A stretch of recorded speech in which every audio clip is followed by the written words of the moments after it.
সাধারণকালের চতুস্ত্রিংশ সপ্তাহ মঙ্গলবার। প্রথম পাঠ প্রবক্তা দানিয়েলের গ্রন্থ, 2 অধ্যায়, পদ সংখ্যা 31 থেকে 45। দানিয়েলের মুখ দিয়ে রাজা নেবুকাদনেজার স্বপ্ন রহস্য উন্মোচন। ব্যাবিলনের রাজা নেবুকাদনেজার তাঁর আমলের 2য় বছরে একদিন একটি স্বপ্ন দেখতে পেলেন।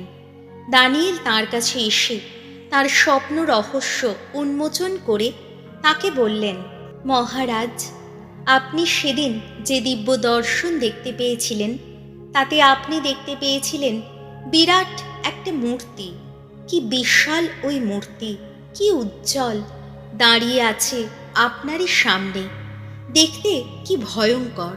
ওই মূর্তির মাথাটা নিখাদ সোনার, বুক আর হাত দুটো রূপোর, তার পেট আর উরু দুটো ব্রোঞ্জের, হাঁটু আর গোড়ালির মাঝখানটা লোহার, আর পায়ের পাতা দুটো খানিকটা লোহার খানিকটা পোড়া মাটির।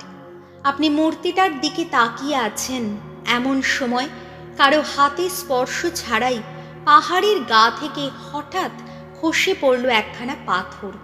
পাথরটা এসে মূর্তির সেই লোহা আর পোড়া মাটির পা দুটোতে আঘাত করল। পা দুটো ভেঙে টুকরো টুকরো করে দিল। তখন সেই লোহা, পোড়া মাটি, ব্রোঞ্জ, রূপো, সোনা সমস্তই একসঙ্গে ভেঙে টুকরো টুকরো হয়ে গেল যেন গ্রীষ্মকালে খামারের মাটিতে পড়ে থাকা তুষেরই মতো। হাওয়া এসে উড়িয়ে নিয়ে গেল সব কিছুই। কোথাও তার কোনো চিহ্নই আর রইল না।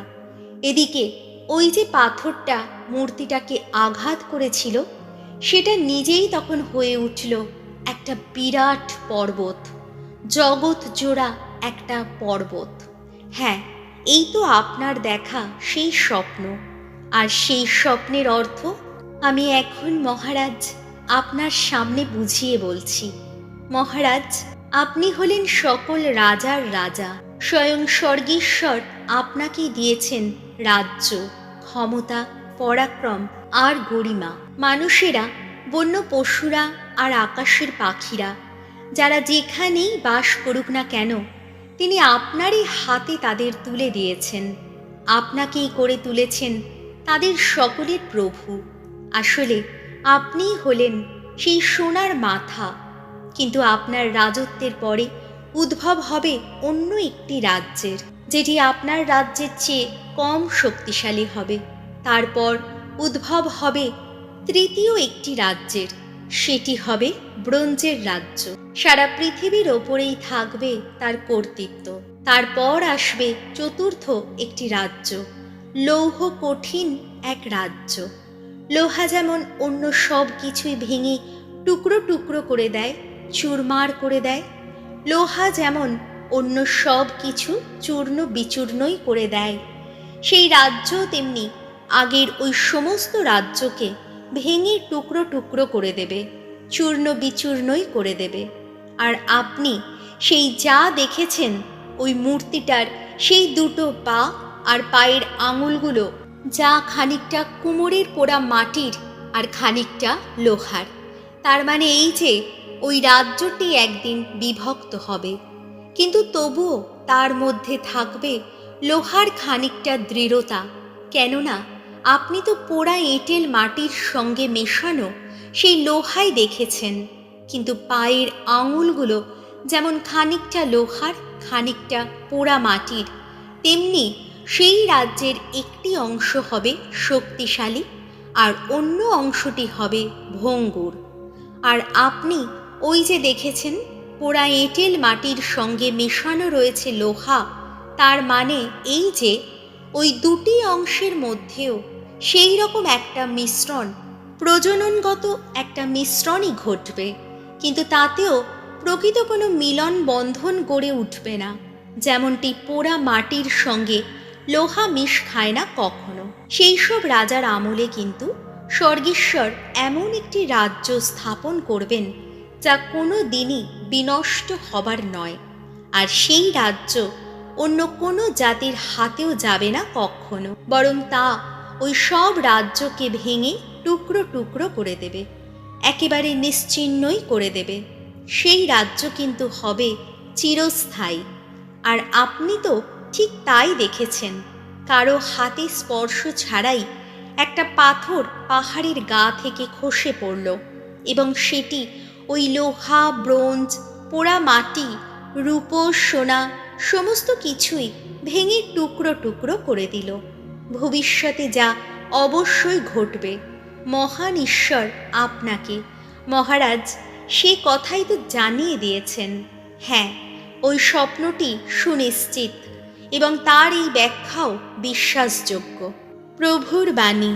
যুবক ত্রয়ের গীতিকা ধুয়ো। তাঁর স্তবগান করো, চিরদিন করো তাঁর জয়গান। প্রভুর সকল সৃষ্টি বলো তোমরা, ধন্য ধন্য প্রভু। তাঁর স্তবগান করো, চিরদিন করো তাঁর জয়গান। ধুয়ো। তাঁর স্তবগান করো, চিরদিন করো তাঁর জয়গান। প্রভুর সমস্ত দূত বলো তোমরা, ধন্য ধন্য প্রভু। তাঁর স্তবগান করো, চিরদিন করো তাঁর জয়গান। ধুয়ো। স্তবগান করো, চিরদিন করো তাঁর জয়গান।